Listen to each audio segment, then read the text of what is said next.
कि डॉलर कहां से दे दिए इन्होंने निकाल के चाइना को, लेकिन इसमें भी कुछ दाल में काला नजर आता है कि पैसे दे के फिर मांग लेंगे उनसे। यही है कि थोड़ा दे के फिर वो कहते हैं ना ट्रस्ट बिल्डिंग कर रहे होंगे कि यार ये ले लें फिर बाद में दे देंगे। आपको चाहिए फ्रॉड की यूनिवर्सिटी खोले लाहौर के अंदर, बड़ी अच्छी, बहुत दाखला होगा, बड़े बड़े दूर से लोग आएंगे फ्रॉडिये पढ़ने के लिए वहां। PhD इन फ्रॉडोलॉजी इसका नाम रखे आप। ऐसे ही लगता है सर, अब यही करना रह गया। आप जो स्कॉलर 76 साल इस फील्ड के ऊपर आपने रिसर्च की है फ्रॉड के ऊपर, तो you are expert on it.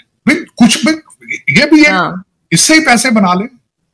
Come for the masters in fraudology और मास्टर की डिग्री आप दे लोगे, यहाँ से अमेरिकन जाया करेंगे आपके पास पढ़ने, फ्रॉडिये जितने सारे। यहाँ पे तो फ्रॉड के लोगों को इंटरेस्ट होता है। फ्रॉड भी एक सब्जेक्ट, इससे बहुत बड़ा सब्जेक्ट। मैं बल्कि किसी की बुक पढ़ रही थी मैं 1-2 दिन पहले एक साहब की, तो उसमें उन्होंने लिखा कहीं यूरोप के सफर पे गए थे, तो वहां सिस्टम ये था कि बस में ट्रेवल कर रहे हैं तो जो उतरेगा वो उतरते हुए किराया डालेगा और निकल जाएगा वो। तो उन्होंने किसी से पूछा कि अगर कोई किराया डाले बगैर चला जाए तो आप लोग क्या करते हैं? तो कहते वो इतने हैरान हुए कि क्या ऐसा भी हो सकता है। मैंने कहा उनको बताइए कि अब पाकिस्तानी आने लगे हैं, अब होगा ऐसा। मेरे दोस्त आते थे पाकिस्तान से, मेहमान आते, वो सबसे पहले तो जब मैं उनको शॉपिंग सेंटर में ले, कहते यार ये चीजें सारी खुली पड़ी, जो मर्जी उठा ले। मैंने कहा हाँ, उठा के वहां पैसे देने होते हैं। कहते अच्छा यार जो मर्जी ले ले। अक्सर मैंने लोगों को देखा है जाके खोल के पानी की आधा जूस का बोतल पी के बंद करके वही रख देते। ट्रेन स्टेशन पे जाते हैं तो अक्सर मुझसे पूछते थे यार ये ऊपर से ये पैसे डालें तो खुलता है अंदर जाता है, तो अगर ऊपर से छलांग मार के गुजर जाए तो फिर मैं चले जाए, अगर जाते हैं क्या फर्क पड़ता, चले जाए अगर आपका जमीर आपको गौरव। अक्सर मैं पाकिस्तान में देखता हूँ वहां खाते हैं गाड़ी से उसको छिलका बाहर। अब अच्छा मैं भी वहीं से आया हूँ, मेरी भी मैं भी बदतमीज था पहले, वो ऐसी बात तो नहीं है, लेकिन यहाँ आके सीखा है कि आप कुछ चीज खानी है जेब में डाल लेना, ट्रैश कैन देखना इंतजार। हम लोग भी, मैं खुद, हम यहाँ के इंसान बनते हैं, वहां पे तो फिर आपको पता है ना जंगल से आए हैं, किसान चीख रहे हैं, दो लोग बैंकरप्सियां दे रहे हैं। बैंकरप्सियां अगर देनी है, पहले कंट्री बैंकरप्ट है, लेकिन मसला ये है कि जो दूसरी न्यूज है उस पर मैं हैरान हूं। कोई प्लान नहीं था, सडनली जिस तरह कहते हैं ना पैराशूट के जरिए चले गए, उतर गए वहां पे दुबई के अंदर। मैं हैरान हूं। और जाते ही 2 स्टेटमेंट है, दोनों कंट्रोवर्शियल है। एक तो उन्होंने कहा भाई मैं यहाँ पैसे मांगने नहीं आए, हम तो ट्रेड करने आए हैं। क्या ट्रेड करेंगे भाई आप? कुछ चीज आपके पास है कोई हो सकता है कोई आलू प्याज ले गए और साथ कोई 10-10 किलो घटा, और क्या देंगे भाई? बिजली आपकी इतनी महंगी है, यहां से कोई भी चीज बना के आप एक्सपोर्ट नहीं कर सकते। गंदम का जो हालात आपने बुरा हाल किया है कि बाहर से मंगा के फिर अपने, और फिर उस पर घपले किए आपने, और उसकी क्वालिटी जो गंदम की है, जो इस वक्त लोग, वो आपको पता नहीं है, आपके फ्लोर मिलों वाले पाकिस्तानी गवर्नमेंट से गंदम नहीं ले रहे। उसकी क्वालिटी इन्होंने उनकी बोरियों में रेत डाल रखी है, और जिस तरीके से इन्होंने अफगानिस्तान में स्मगल की है गंदम, और मैं हैरान हूं कि टनों के हिसाब से स्मगल की, और पूछने वाला कोई, अभी तक कोई उसके ऊपर एक्शन नहीं लिया गया। अभी तक ना चीनी का मुर्शद पाक थे, वो तो मजहबी हमारे लीडर हैं, उन्होंने, उनके दौर के अंदर चीनी की बड़ी इन्वेस्टिगेशन हुई, कुछ भी नहीं किया। इस गंदम की अब हो रहा है, मैडम ने तो खैर पंजाब की जहां से सबसे, उन्होंने कह दिया ये तो भाई गंदम पता नहीं क्या है, गंदम का बुरहान तो है ही नहीं पाकिस्तान में, किस चीज की बात कर रहे हैं? जो पिछले 18 महीने के जिनका सिर्फ काम था इलेक्शन कराना, वो ऐसा तड़का लगा कर गए हैं, और फिर जाती दबा कहते हैं ये गंदम का बुरहान जो है ये तो चाय की प्याली में तूफान है। और कहते हैं यार इतनी ऊंची ऊंची बातें क्यों करते हो? $1 बिलियन ही है ना, $1 बिलियन क्या है, क्यों मजाक करते हो? मैं हैरान हूं। लेकिन आरजू मेरी समझ से बाहर है कि आप कैसे मूव कर पाएंगे आगे चलने, आने वाले दिनों में किस तरह बढ़ेंगे, किस तरह सर्वाइव करेंगे, बड़ा मुश्किल होता जा रहा है। सर ये पैसा कहाँ से लाएंगे? तो चाइना के इंजीनियर या चाइना के जो यहाँ पे लोग रहते हैं वर्कर्स, उनको तो अक्सर ही मारा जाता रहता है, फिर ये क्या करेंगे? हर बार पैसा देंगे, पेमेंट करेंगे, रोकेंगे नहीं? कुछ दाल में काला है इसमें, मुझे समझ नहीं आ रही है। आपके वजीर आजम, जो साबका वजीर आजम है नवाज शरीफ साहब, वो भी चाइना जा चुके हैं। वो तो खैर अपना कारोबार को ढूंढ रहे थे, अपने दोते को इंट्रोड्यूस कराने ले गए थे, जुनैद सफदर को साथ ले गए थे, और उसके बाद कोई दाल में काला नजर आता है। ये ऐसा हुआ नहीं कभी। हम तो भाई लेने वाले हैं, देने वाले तो नहीं है। हमारी तो कौम देती नहीं कुछ नहीं। आप तो ट्रैश भी नहीं फेंकते भाई, आप तो ट्रैश भी नहीं देते हो किसी को, आप तो कपड़े उतारते हो आसपास के लोगों के। मुझे कुछ समझ नहीं आ रही है कि जो चाइना को इन्होंने पैसे दे दिए, शहबाज शरीफ साहब जो है वो चले गए वहां, और उधर से कहा मैं तो तिजारत करने आया हूं, मैं गुजर रहा था रास्ते से, मैंने कहा आपसे तिजारत कर ली जाए। वो इस तरह का बयान उन्होंने दिया जाते भाई। ना आपके पास आटा है, ना खाने को है, ना कुछ चीज बेचने को है, ना पैसा खरीदने को है आपके पास, तो पता नहीं पे ट्रेड किस चीज का कर। कोई मेरे समझ से बाहर चीजें। मैंने आपको बताया, मैं हैरान कम परेशान ज्यादा हूं कि ये दोनों खबरें लगता है किसी ने, कहते दुश्मनों ने झूठ बोला है। ये इस तरह की खबर आई नहीं कभी पाकिस्तान से। वरना सर हमारी तो ऐसी खबरें आती हो जैसे वो टर्की में या तुर्किया में वो जो 3 पाकिस्तानियों ने इंडियन को किडनैप किया, $24,000 मांगे थे लेकिन पकड़े गए। आरजू ये पहली दफा नहीं, मैं आपको मजे की बात बताता हूँ, क्योंकि मैं खुद यूरोप जाता रहता हूँ, मेरे बहुत जान पहचान है वहां पे, मेरी फैमिली काफी यूरोप में कई सेटल है।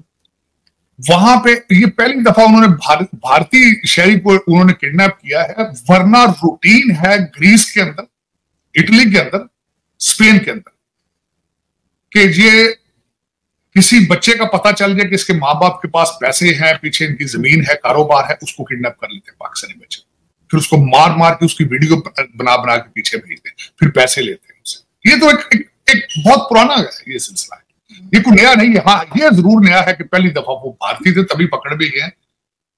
उसकी वजह यह है कि जाहिर है वहां भारत की एम्बेसी ने अपना असर रसूख इस्तेमाल किया होगा, हमारे तो पूछते नहीं। आपको पता ही, आपके इस वक्त जो बच्चे पाकिस्तान में फंसे हैं, वहां रोजाना वीडियो बना बना के रो रहे हैं, चीख रहे हैं, कोई पूछने वाला नहीं, कोई पुरसाने हाल नहीं।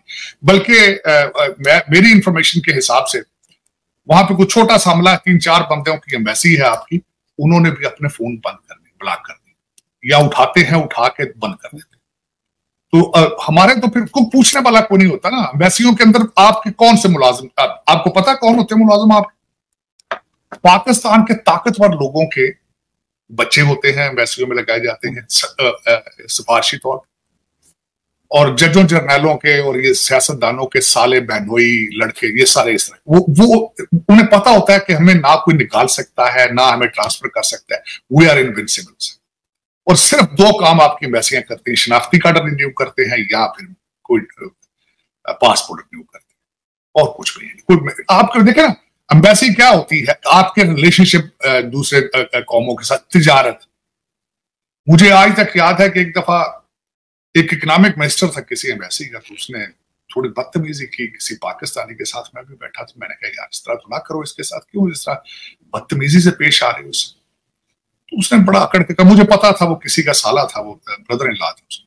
तो कहता मैं इकोनॉमिक मिनिस्टर हूं। मैं कहा यार जिस कंट्री की इकोनॉमी को रही, तू उसका इकोनॉमिक मिनिस्टर किधर आ गया यार? कुछ अकल की बात करो। तुम यहाँ घूमने फिरने आए हो, सिफारिशी हो, एंजॉय करो, हनीमून पर हो, एंजॉय करो। तुम्हारा क्या काम है इकोनॉमिक्स के साथ? तुम्हें तो इकोनॉमिक्स के स्पेलिंग नहीं आते, तुम तो अपने बहनोई की वजह से आ गए हो, जीजा जी की वजह से यहाँ घूम रहे हो, वॉशिंगटन डीसी में याशियां कर रहे हो, सिगरेट पी रहे हो, चाय पी रहे हो। लेकिन इस तरह आरज़ू दर हकीकत मैं दुख के साथ आजकल जो आपके चट्टास्थान चल रहा है, अदालतें जिस तरह चट्टा साहब चला रहे हैं, सारे जज ही चट्टे हैं, तो वो इनकी बड़ी रोजाना खबरें सुनते हैं अजीब अजीब। कभी कहते हैं इसको पकड़ ले, उसको ले आओ, इसको कर लो, वो कर लो।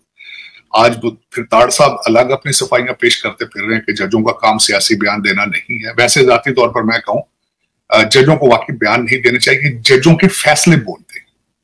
अगर आप ईमानदार हैं तो आप अपने फैसलों के जरिए कम्युनिकेट करें, सियासत में ना आए। लेकिन ये फिर क्योंकि सारे सिफारशी हैं, ये भी इनकी अपॉइंटमेंटें भी तो आपको पता ही है जिस तरह ये आते हैं।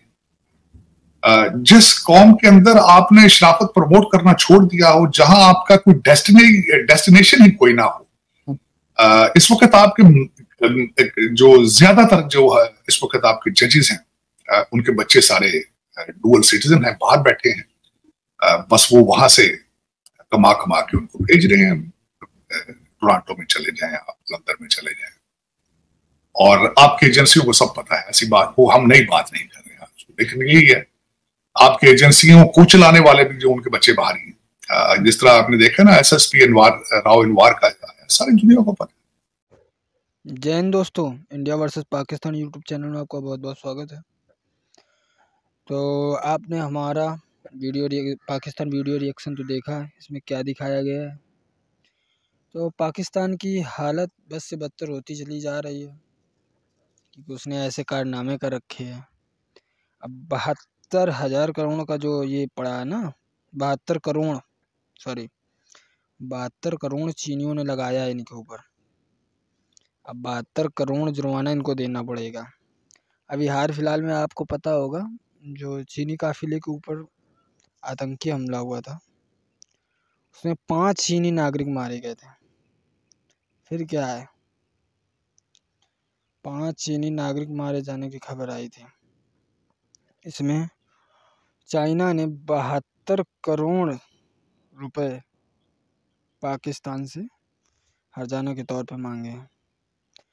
तो पाकिस्तान तो वैसे पहले से मरा हुआ है, बचा खुचा और मर जाएगा, अपने ही मौत से मरेगा, परेशान हो, किसी को मारने की ज़रूरत नहीं। तो दोस्तों, कैसा लगा मेरा रिएक्शन वीडियो? और आजकल मेरे वीडियो पे व्यूज़ थोड़े कम आने लगे हैं, तो दोस्तों ज़्यादा से ज़्यादा शेयर करें, कमेंट करें और लाइक करें। और चैनल पे अगर नए हों तो सब्सक्राइब अवश्य करें। इसको हर आदमी तक ये खबर पहुँचाएँ। जय हिंद, जय भारत, वंदे मातरम दोस्तों।